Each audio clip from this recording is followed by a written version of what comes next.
1, 2, 3. Magandang gabi po. Subukan natin itong binili natin musong talim ngayon. Hindi ko alam kung anong klase ito. Subukan natin. Ito ginagamit ko. KMA lang po ito. KMA. Lapit mo dito yung KMA lang. Pero ito yung ginagamit ko pag makapal ang buhok. Nakikita nyo sa video ko, ito yung ginagamit ko pag makakapal ang buhok. So, maganda yung talim niya, stainless. Kaso medyo siyempre nabugbog na. Tatry ko lang po ito kung okay. Kung hindi, babalik ko ito, sa akin ko lang din. So tara guys, makita natin paano. So inabot na kami ng mag-8:30 na. Ang dami pa nagpapakabol, tignan mo yung oras. Sinaraan natin may maibig para lang makapag-video. So guys, so okay pa itong talim na to, kaya lang subukan natin. So binaklas ko, asahin ko po ito bukas. Asahin ko. So may nabili akong, titignan ko kung okay. Pag okay, gagamitin natin. Pero pagka ilapit mo laki yan. Ayan guys, sobrang dumi ng sobrang dahil ng gamit. Kasi ginagamit ko po ito talaga ito kasi malakas yung sa lahat ng clipper, ito yung ginagamit ko sa makapal.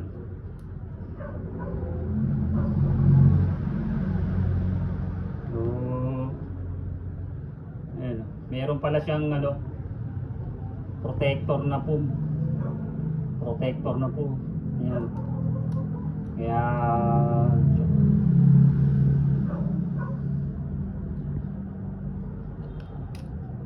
tatanggalin natin para malinis gan.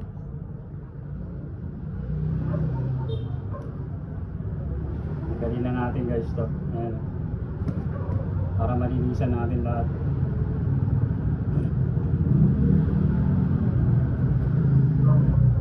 So ito kadalasan nasisira sa email. Kadalasan nasisira kaya, pero wala problema, may nabibili na sa Shopee nito. Basta titignan nyo lang mabuti. Ito. Yan lang, kasi pag baka nabili nyo iba yung sukat. So sa unang video ko, ginawan ko ng paraan yan. Umorder yung kabarbero. Ayan, nilinis natin.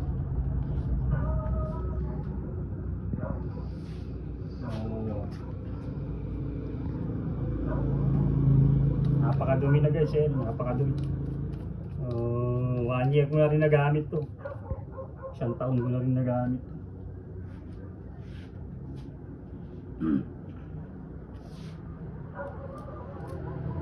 Sobrang dahil dumi na talaga.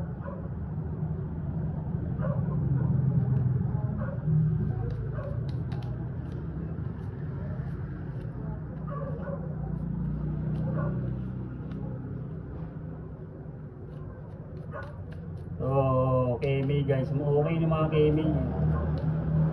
Ibay din siya talaga. Kasi ang technique kasi guys, para tumagal siya, huwag yung pong gagamitin yung naka-charge. Pag nalobat na siya, parating pa lang yung lobat, gumagano'n na, i-charge nyo na. Kaya kailangan marami talagang palitan. Kaya kadalasan madalis nasisira. Okay yung talim niya guys, stainless. 1 year ko po nagamit yan. Ginagamit ko po yan sa mga kapal pa. Saglit lang sa akin yan, sa mga unang video ko nakita niyo paano pag-asa.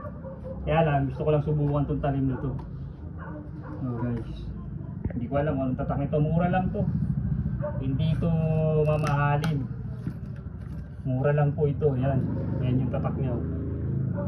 Mura lang yan. Ang pangalan FX Barbers Passion Blade. So yan, ang model natin. Gusto ko lang sumubok ng black kasi lahat ng talim ko wala naman akong black dito. Stainless tapos convert sa ganito. Ito, kino-convert ko sa ceramic. Susubukan ko yung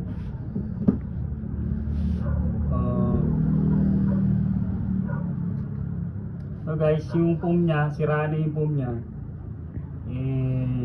Hindi na natin gagamitin yun. Kaya ko pong gumawa ng foam na yun. Sige, sasample natin para sa video. Para sa video, mayroon kayong idea na makuha. So, kung gusto nyo ng protector na foam, nagawa tayo. So guys, yung mga nabili natin na ceramic, meron po siyang kasamang foam. Ito yung foam. Ayan po, hindi ko po tinatapon to. Ito yung ginagawa ko.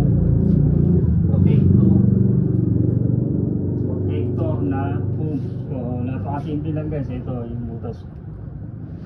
Gupitan natin ang kalahati.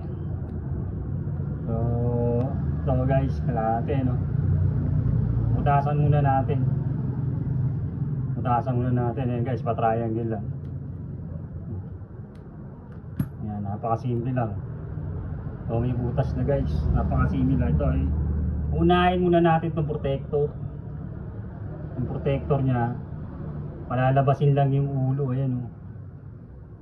Ayan guys, sa mga hindi pa nakakalam nito, hindi naman siya mahirapan, hindi siya abala. Hindi rin siya abala rito. Ayan.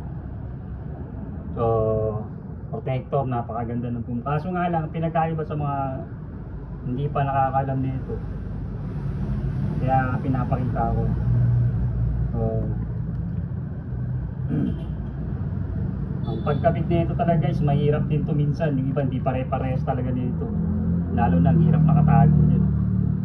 Unahin natin, minsan ang hirap, minsan hindi sabay o hindi. Ito, yan. Okay. Ito kasi guys, may butas to. Sundan yung dalawang butas, no, yung butas dalawa. Kailangan nakashoot yan dyan. Pag hindi nakashoot yan, maingay. Isang halimbawa ako sa inyo guys. Kailangan nakashoot yan, nakita nyo naman. Kailangan nakashoot, ayan. So, ayan, nakashoot siya guys. Okay. Okay na guys. So, itong nabili natin, kasi ito, bagong talim din to. Sakto po siya. Hindi tayo mahirapan. Kasi yung iba, gaya magpapalit tayo, mag-upgrade tayo ng ceramic.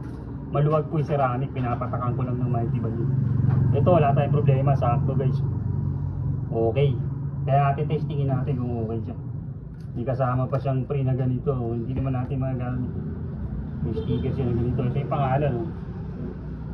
Mura lang kasi ito guys, kaya testingin ko. Kasi hindi naman natin tayo. Karamihan naman ng clipper ko, ordinary lang. Simpleng barbero lang tayo. Wala namang problema sa akin kahit mapurol siya guys. Simple lang, napakasa nito. Nakita niyo yung video sa YouTube sa simpleng barbero. So ayan. So guys,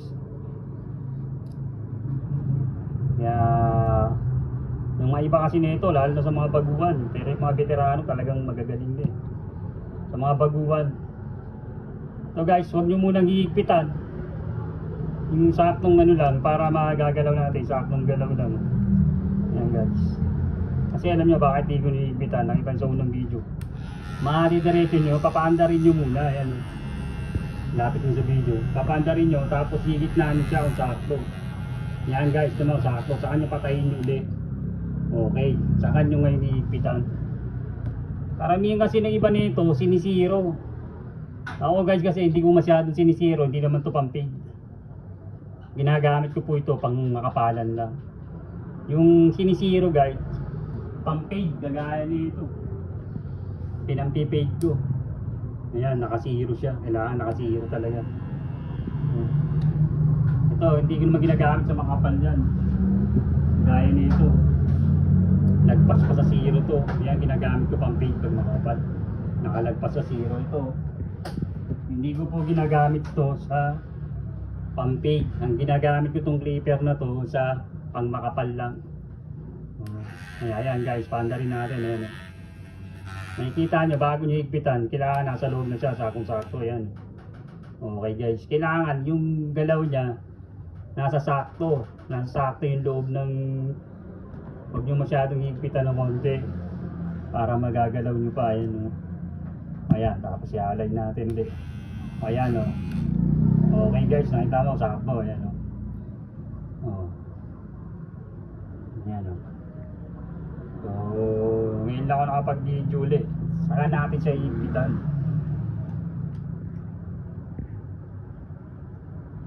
Kasi kaya karamihan doon, hindi ko pinampipaid to, lalo na ganito makapal.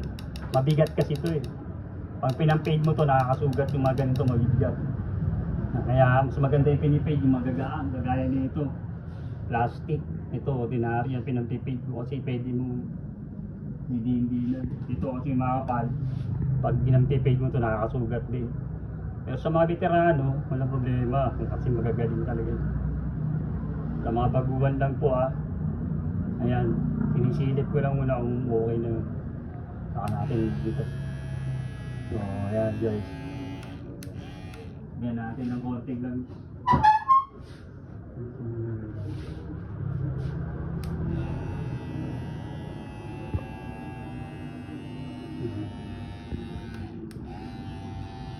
Okay na guys. Nakikita mo yung takbo niya guys, sakto. Sakto yung clearance niya rito. Bago nyo ipitan sa active clearance nito, sa active sa taas. Pwede mo i-down, pwede mo i-up. Ayan o. Hindi ko siya sinasagad dun si Hero guys kasi hindi ko nang pinantipid. Kasi hindi sa taas, lalong nakakapurol, lalo na ito manipis na ito.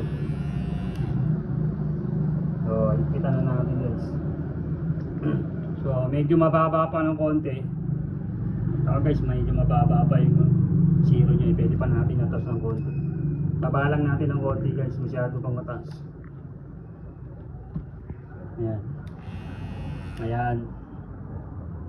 Ayan guys. Ayan, hindi na siya basta wag lang nakasira ng todo. Kaya lang kanina masyado pang mataas. Ayan guys, okay. Pwede na natin siyang ipitan. Tingnan natin ulit. So, nakikita niyo clearance guys, ayan clearance. I-align natin yung clearance na medyo lamang ng konti.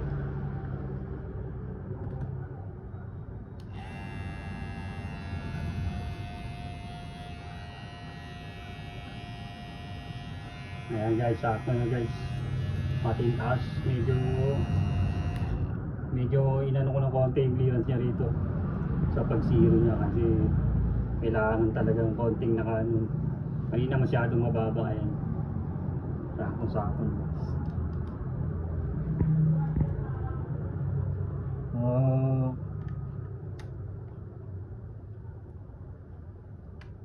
yung iba kasi mga bago hindi pa nito. Ayan guys, subukan natin sa mahaba konting buhok. Ito, tayo ng konti, subukan natin dito. Hindi naman natin. Okay na guys, matalas niya guys. Okay, gamitin natin, testingin natin sa mga buhok talaga. So, titignan natin konti yun.